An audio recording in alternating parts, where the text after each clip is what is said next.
comment, avec ce que tu connais aujourd'hui et ce que tu sais, comment est-ce que tu peux conseiller les personnes pour mieux nourrir son microbiote et que ça fonctionne mieux entre intestin et cerveau, quoi? Et ben alors ça, c'est une question très simple, Stéphanie. Ok, alors une réponse très simple du coup. Donc voilà, et la réponse très simple, c'est que pour bien nourrir son intestin, son microbiote, il faut donner des végétaux. Hein. Donc les végétaux, c'est les légumes, les fruits, mais ça va être aussi des oléagineux, donc c'est les noisettes, les amandes, etc.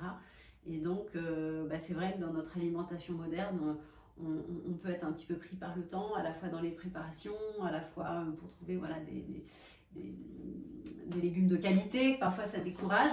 Mais je dirais que ça c'est le premier conseil, alors sauf exception, manger des légumes en quantité tous les jours. Légumes verts, rouges, oranges. Toutes les couleurs.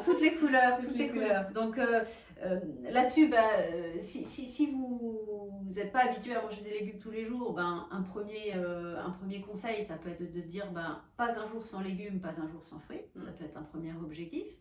Et puis si ça fait déjà partie de vos habitudes, qu'il y en a un petit peu tous les jours, vous pouvez augmenter les quantités jusqu'à 400 grammes de légumes et 400 grammes de fruits par jour. Et donc pour donner un peu un repère, 400 grammes c'est à peu près une grosse poignée. Okay.